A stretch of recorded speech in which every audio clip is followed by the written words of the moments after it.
your verdict? Well, I think two observations. One is anybody who listened to that the last hour would be clear of two gentlemen who wanted to talk about two different politics with two very different themes. Boris Johnson, get Brexit done. Jeremy Corbyn trying to say that we should try to end austerity and to reduce inequality. I think where Boris Johnson tended to score, however, is not only was his narrative clearer, but he was also better at supporting his arguments with examples. Jeremy Corbyn seemed to be much more comfortable in complaining about what he thought had gone wrong under the current government, less specific than Mr. Johnson about how he would change things in future, and that may do him damage. At the end of the day, however, I think that Boris Johnson's camp will be quite satisfied with that. He did not make any serious mistakes.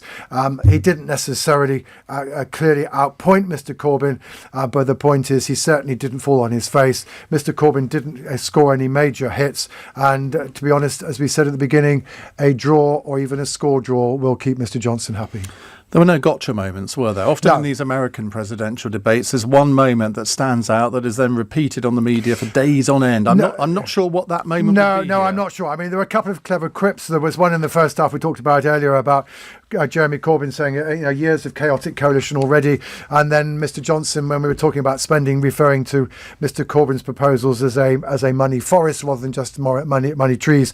But the truth is, I think probably those who are thinking about how to cut this for the 10 o'clock news, 11 o'clock news and 7 o'clock tomorrow morning are going, well, I'm not quite sure that there's a great deal there for us to use that, frankly, we haven't heard already. I mean, particularly on Brexit, the arguments were well rehearsed, very familiar. The arguments on Labour's side about privatisation, allegedly, and inequality, again, very rehearsed and very familiar. So to that extent, at least, viewers will get a very clear insight into the state of British domestic politics and debate if they're not familiar with it before.